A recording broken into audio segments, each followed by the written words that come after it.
नमस्ते। आज की कहानी का नाम है तेनालीराम का बदला।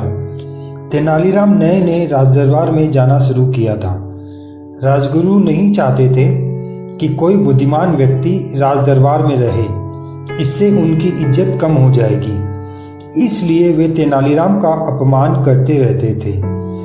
रोज के बेमतलब की बेइज्जती से तेनालीराम को बुरा लगने लगा था और उसने भी राजगुरु को सबक सिखाने की ठान ली थी। राजगुरु रोज नदी पर स्नान करने जाते थे। अगली सुबह तेनालीराम राजगुरु से पहले ही वहां जाकर छुप गया नदी किनारे। राजगुरु नदी तट पर पहुंचे, कपड़े उतारे और नदी में उतरकर स्नान करने लगे। तेनालीराम ने झट राजगुरु के कपड़े समेटे और पास की झाड़ियों में छुप भी गया। स्नान के बाद राजगुरु ने जब अपने कपड़े गायब देखे तो उन्हें आश्चर्य हुआ।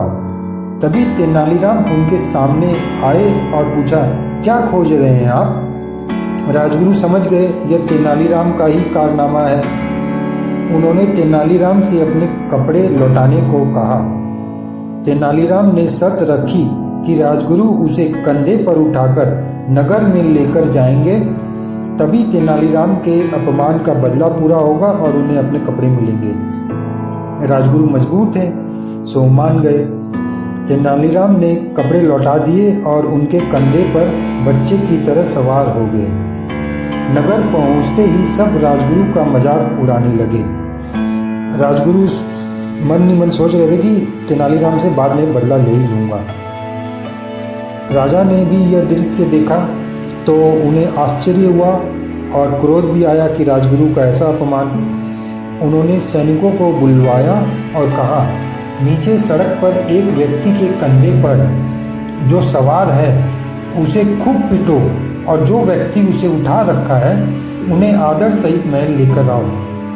इधर तेनालीराम ने भी महाराज को देख लिया था और उनके क्रोधित चेहरे को भी। उसने झट से कंधे से नीचे उतरकर राजगुरु से क्षमा मांगी और उन्हें अपने कंधे पर बैठा लिया। सैनिक जब आए तो कंधे पर बैठे राजगुरु को पीटने लगे और तेनालीराम को महाराज के पास लेकर चले आए। महाराज ने तेनालीराम को देखा तो सैनिकों पर क्रोधित हुए और कहा, मैंने तो इसे ही पीटने को कहा था और तुम इसे ही आदर सहित ला रहे हो।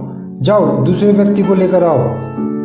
सैनिक दौड़े दौड़े गए और घायल राजगुरु को उठाकर महल में राजा के पास ले आए। तेनालीराम इस बीच मौका देख चुपके से भाग निकला।